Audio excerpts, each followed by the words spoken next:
Okay,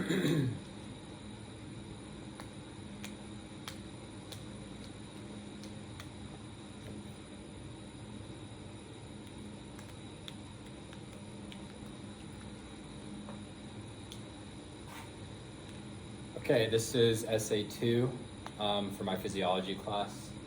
So this essay, I'm going to talk about resting membrane potentials. We're going to talk about the concentration of ions inside and outside the cell. We're going to be talking about action potentials. We're going to be talking about what causes an action potential, what causes graded potentials, all these different things when it comes to the firing or not firing of our neurons in our body. And so I wanted to start off with the idea of resting membrane potential. The resting membrane potential is the charge of the membrane, hence the name, when it is resting, when nothing's going on in the cell.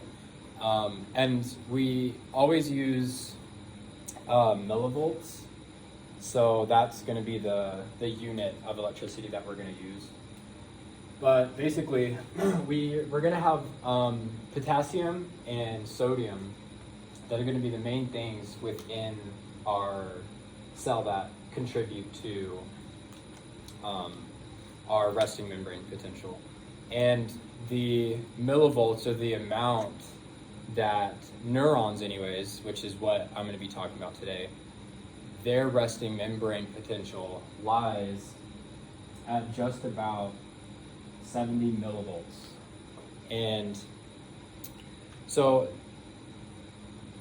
this idea comes from the concentration gradients and the electrical gradients that are associated with the different ions. And calcium and chloride are also really important, but potassium and sodium are going to be the main ones we're going to talk about. So what causes our resting membrane potential to be at -70? So first we're going to talk about this pump right here. And this pump is called, I'll use a different color. This is called our sodium potassium ATPase pump. Okay, and talked about this last time in my last video, but basically this pump is going to be spitting out 3 sodium and taking in 2 potassium. That is slightly going to contribute to our resting membrane potential. What we have here as well is a potassium leak channel. So the main difference between this channel and this pump is this is a leak channel. And leak channels constantly stay open. We can depend on those to constantly stay open. And so what's going to happen is potassium is going to flow out of the cell because we have a much higher concentration of potassium in the inside than we do the outside. And so what's going to happen is that potassium, following its concentration gradient, is going to really want to come out of the cell. That's because there's less on the outside. So it's really going to want to come out, and that, along with this ATPase pump, these are pretty much the 2 main things that we look at when we talk about the resting membrane potential, or I'm going to call it RMP. So that is a big factor of what keeps us at this -70 millivolts within the cell. Now, there's a couple of other things that are going to contribute to our resting membrane potential. And we're going to talk about the effects that, as you can see, I have another gate that's drawn right here. So we're going to talk about what generates action potentials, and we're going to look at the voltage, millivolts. We're going to look at the voltage and the charge of our membrane as we go along. We're going to talk about what stimulates it, what happens when action potentials fire. But for right now, I do want to mention, so we have our sodium potassium pump and our potassium leak channel, but we have this other gate right here that is going to be our sodium voltage gated channel.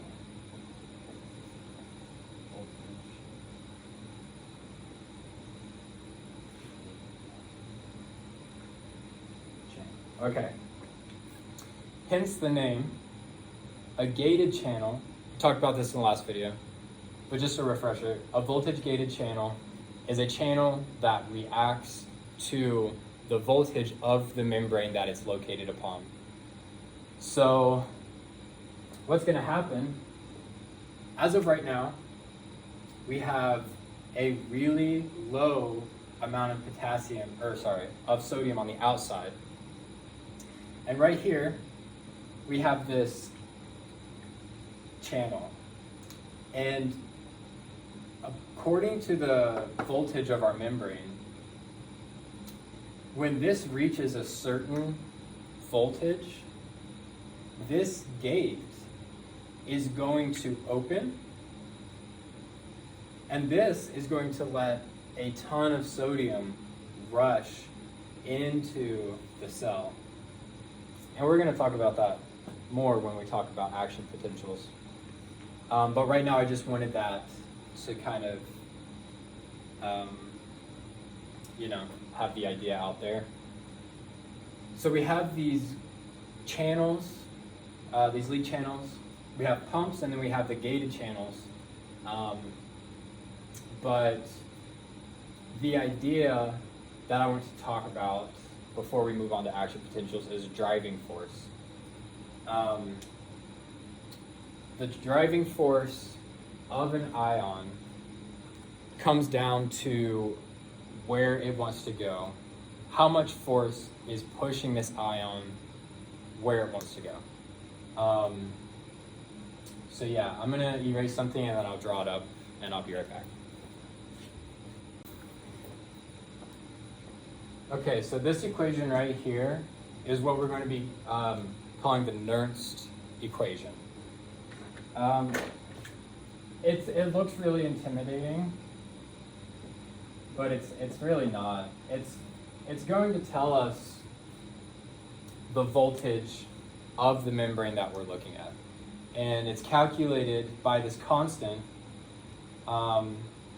divided by the charge of the ion we're talking about. So if it's potassium's +1. If we're talking about calcium, it'd be +2, so you'd put a +2. If you have chloride, it's -1 charge, so you would put in -1. You take that, divide those two, multiply it by the log of the concentration of that ion inside the cell, the concentration under the concentration of the ion outside of the cell. And what happens is we're going to get a Nernst potential, which is going to tell us what that ion prefers to be at, what it's going to want to be at, according to its current concentration. And so that's really all we need to know. We're going to talk about action potentials. This is going to be pretty important because, so let's just say we have our potassium that's inside the cell right now. The Nernst potential correlated to that potassium is going to tell us its driving force. And again, driving force is just where that ion wants to be, how much power is associated with pushing that ion wherever it's going to go, or pulling it in. So right now, I drew potassium up here. Oops.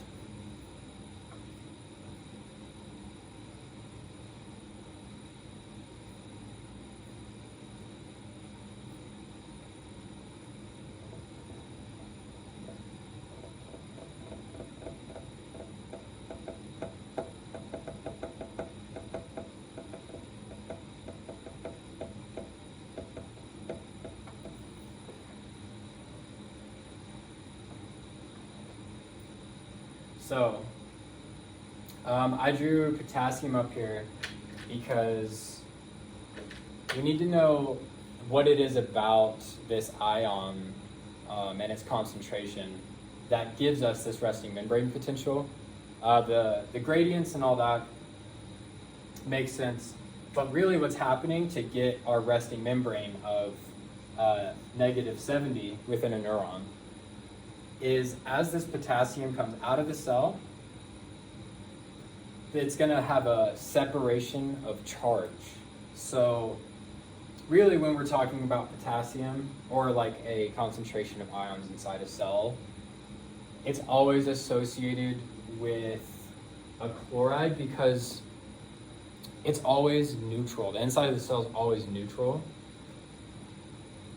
meaning that when we're talking about potassium, most times if we're putting something inside the cell, we're also putting chlorine because this is going to give us the positive and negative charge that the cell really wants. So as the potassium leaves the cell, you're going to have a concentration of these positive charges from potassium on the outside, and it's going to leave negative charges on the inside. And this right here is really the main idea of the resting membrane potential. It's talking about the separation of charge on the inside and outside of the cell, how much separation there is, and what ions are contributing to that. Okay, so now we're going to talk about action potentials, and going to look at these graphs that I drew of the millivolts of the membrane.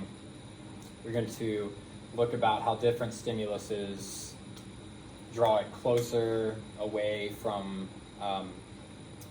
its threshold. So there's going to be a couple terms we're going to talk about. Okay, so first we need to remember when we're talking about neurons that its resting membrane is at around -70 millivolts. And so when we have a neuron, it's going to rest about right here. Okay. Neurons receive stimulus and they really receive signals. And each signal has a different strength associated with it. And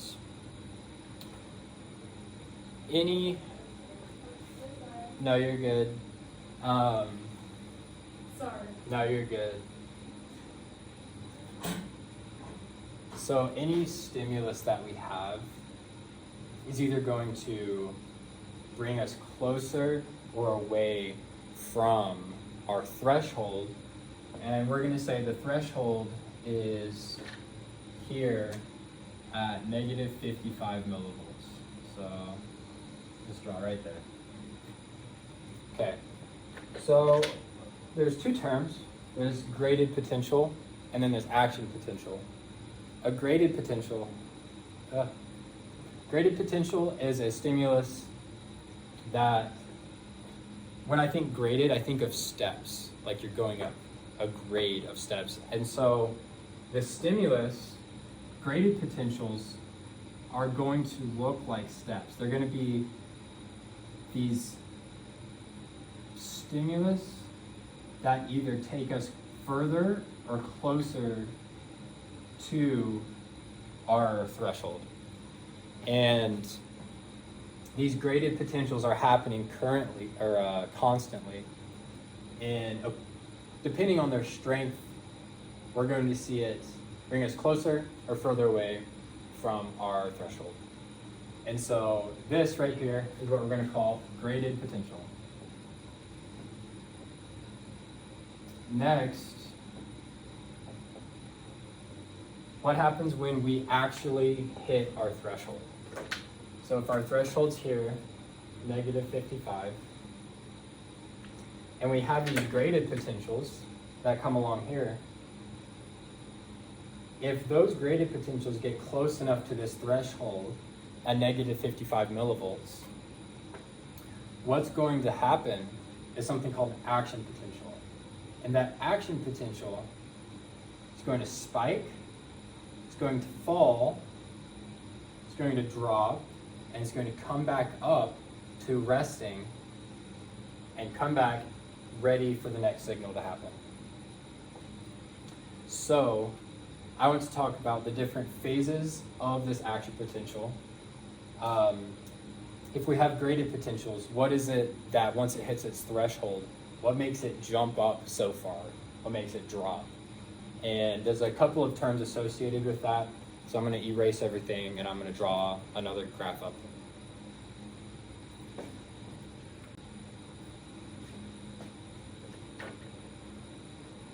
Okay, so here I'm going to draw what your average action potential looks like. And so we're going to be here around our negative 70 mark, have some graded potentials. Eventually it's going to hit our threshold. It's going to spike up. Eventually it's going to stop and it's going to fall.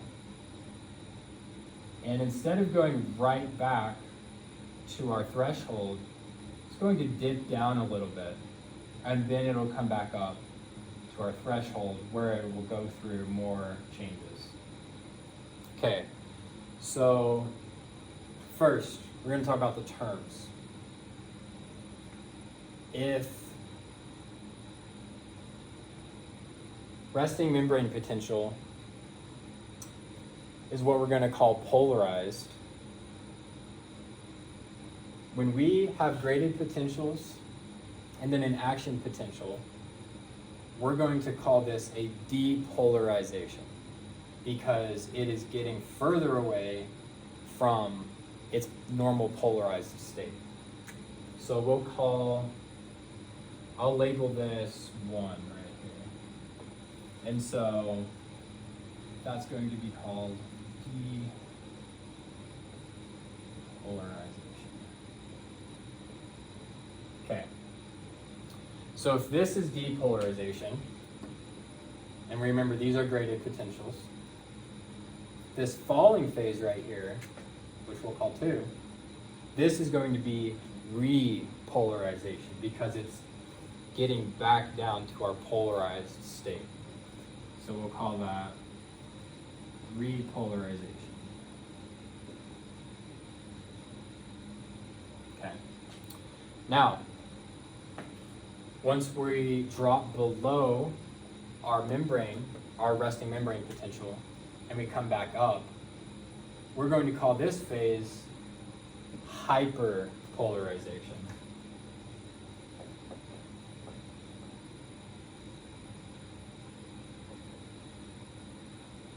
Okay, so now that we have those terms straight, depolarization, repolarization, hyperpolarization. Okay, next what we're going to look at is the mechanisms behind this process.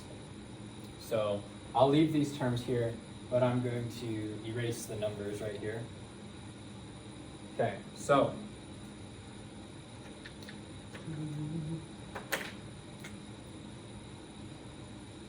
once we hit this threshold, I'm going to draw this right here.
Okay.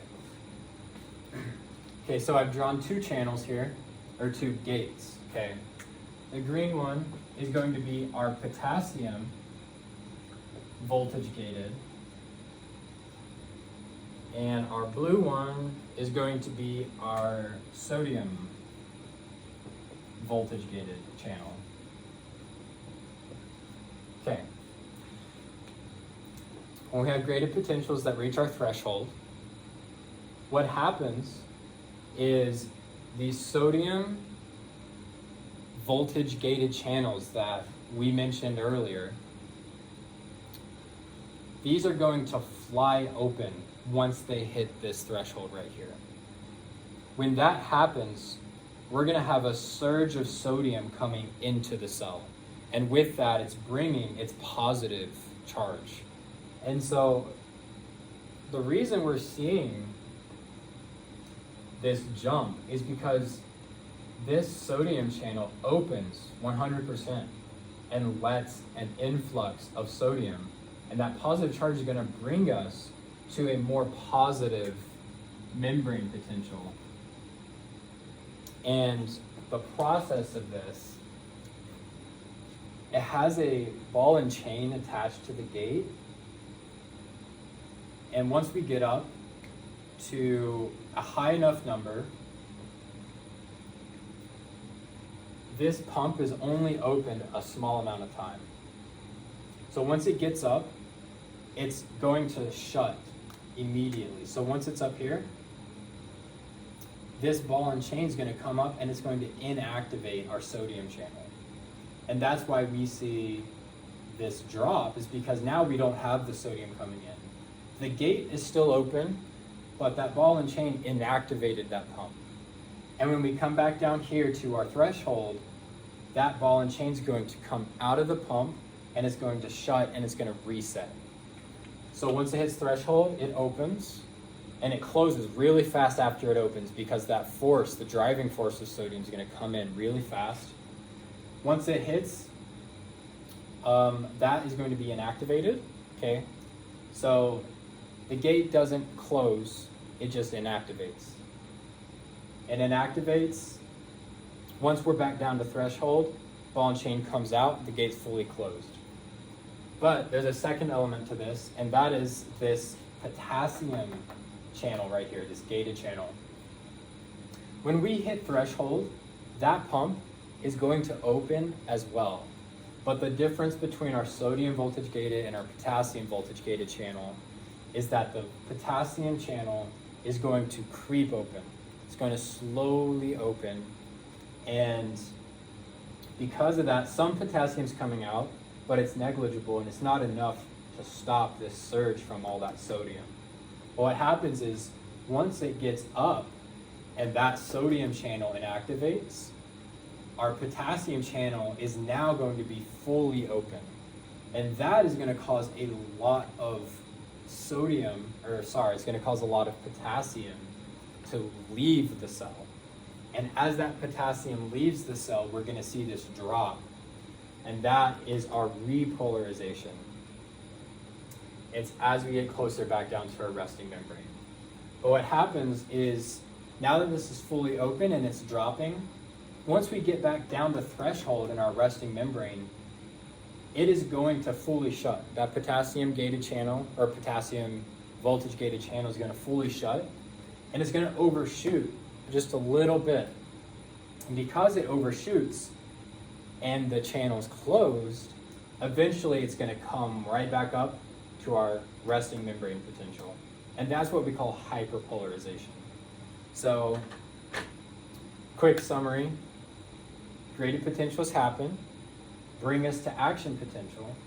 The action potential, both sodium and potassium voltage gated channels are going to open. Sodium opens a lot faster, so it's going to rush in, creating a more positive, or I'll say a less negative membrane. It rushes up, that gate inactivates through its ball and chain mechanism. The potassium channel is now fully open. It's going to fly back down, it's going to repolarize. That sodium channel is now unactivated but it's fully shut. And our potassium channel is now closed again, and it overshoots a little bit, but so that's our hyperpolarization, and then it comes right back up to our resting membrane potential. And that right there is the basic ideas behind our action potentials. Okay, so there's going to be two periods that I want to talk about, and I'll write them up here.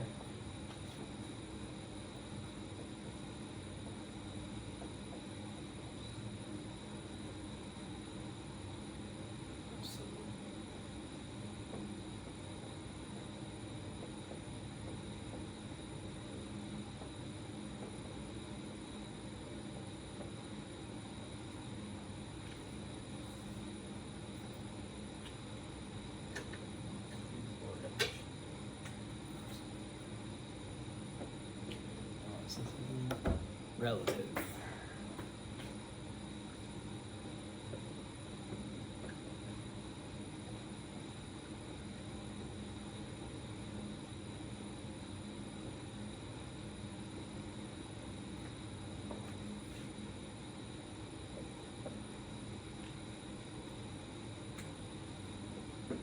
Okay, so we're going to have two refractory periods. One is going to be called our absolute refractory period, and the other is going to be called a relative refractory period. So if we look at our graph of our action potential earlier, this section right here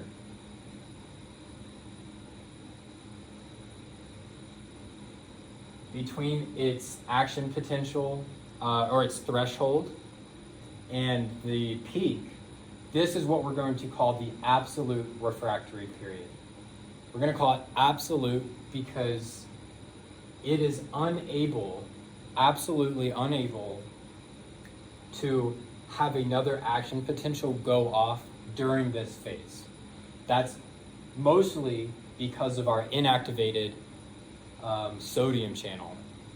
Okay, but this section right down here between threshold and hyperpolarization, we call this a relative refractory period because it's still a refractory period where it's recovering, but this sodium channel is default. It's not inactivated and it's closed again and it's ready to go off. So what could happen is after its absolute refractory period, during the relative refractory period, we could have another action potential go off during this phase, but what's going to happen, it's going to need a much stronger stimulus than before. So if we fall back down here and we go right to threshold. So if we start falling again, back down, but we have a big stimulus come in, it's going to shoot right back up to its action potential and happen again and again if that strong stimulus continues to occur. And again, this can happen during the relative refractory period because once we come back down here, our sodium channel's ready to go again. And that is going to be the driving factor in our action potentials. But during the absolute period, because it's inactivated, there's no way for that action potential to go off again. So this is the maximum rate that it can go off is when it falls to its relative period.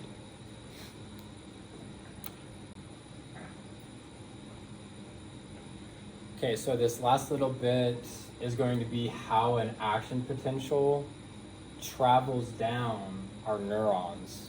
So a little bit of cell anatomy or neuron anatomy. We're gonna have, this is a really poor example of a neuron. Basically, you have your soma, the body.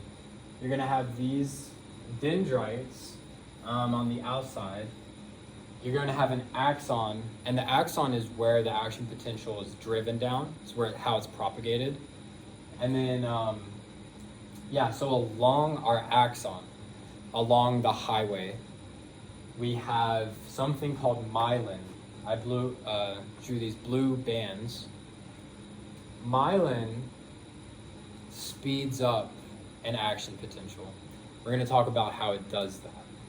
So neurons that are myelinated, okay,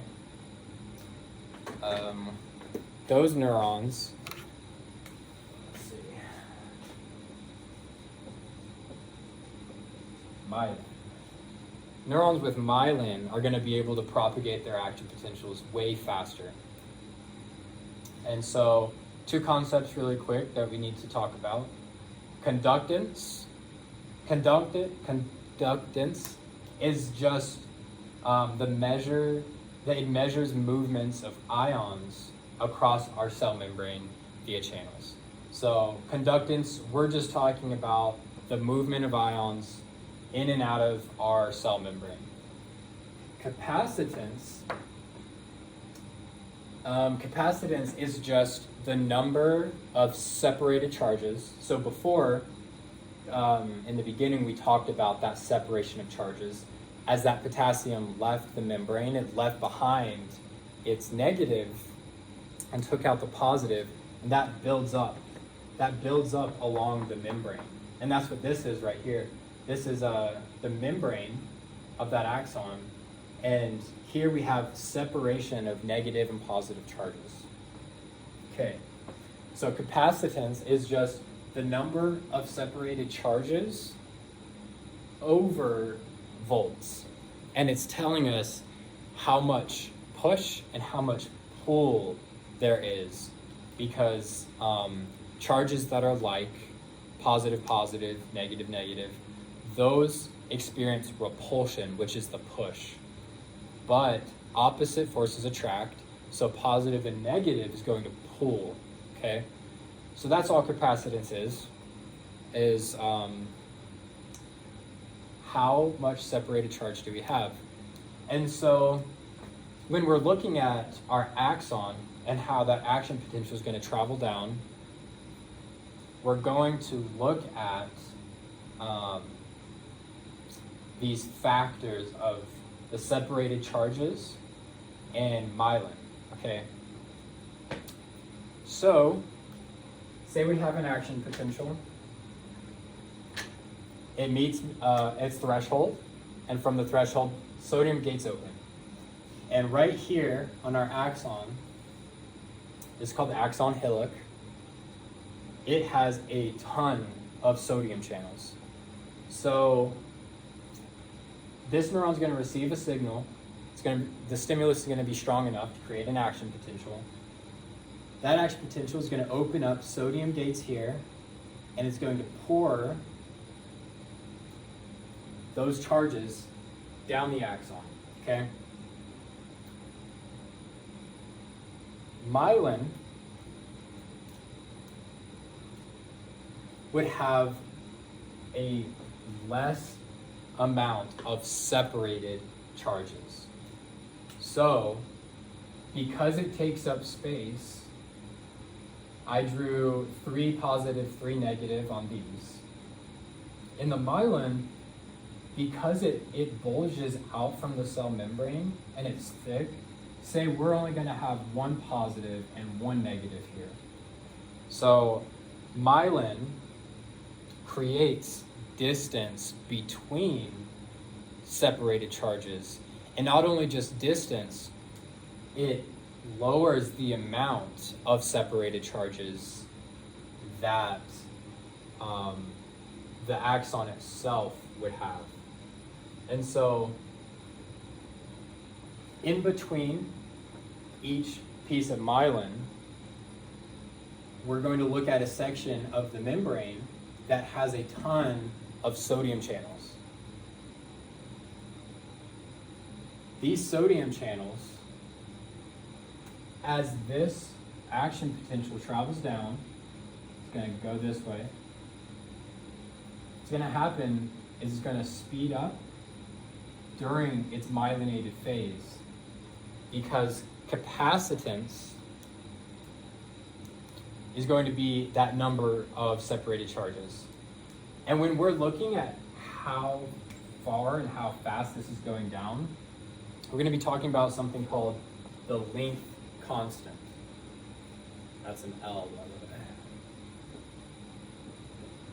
way. Length constant. Okay. Basically, all this is saying,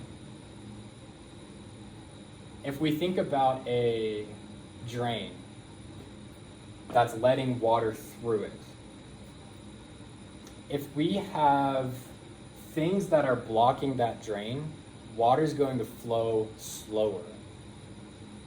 When we look at capacitance and this length constant, all we're saying is that the less things there are preventing our action potential from traveling and propagating down the axon, the faster it's going to go.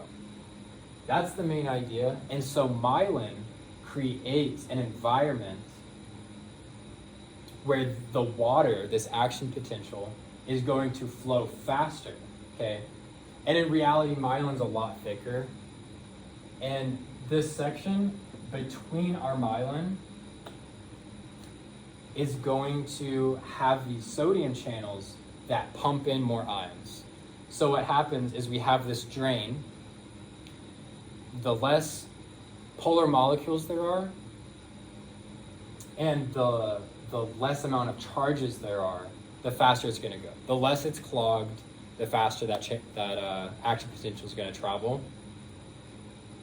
And so this action potential triggers at the axon hillock, travels through myelin, so it speeds up.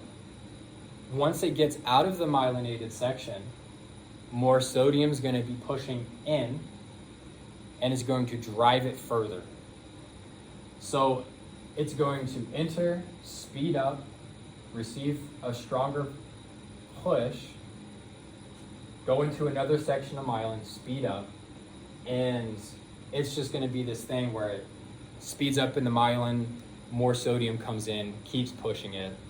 And so when we look at capacitance and length constant, what we're saying is that myelin decreases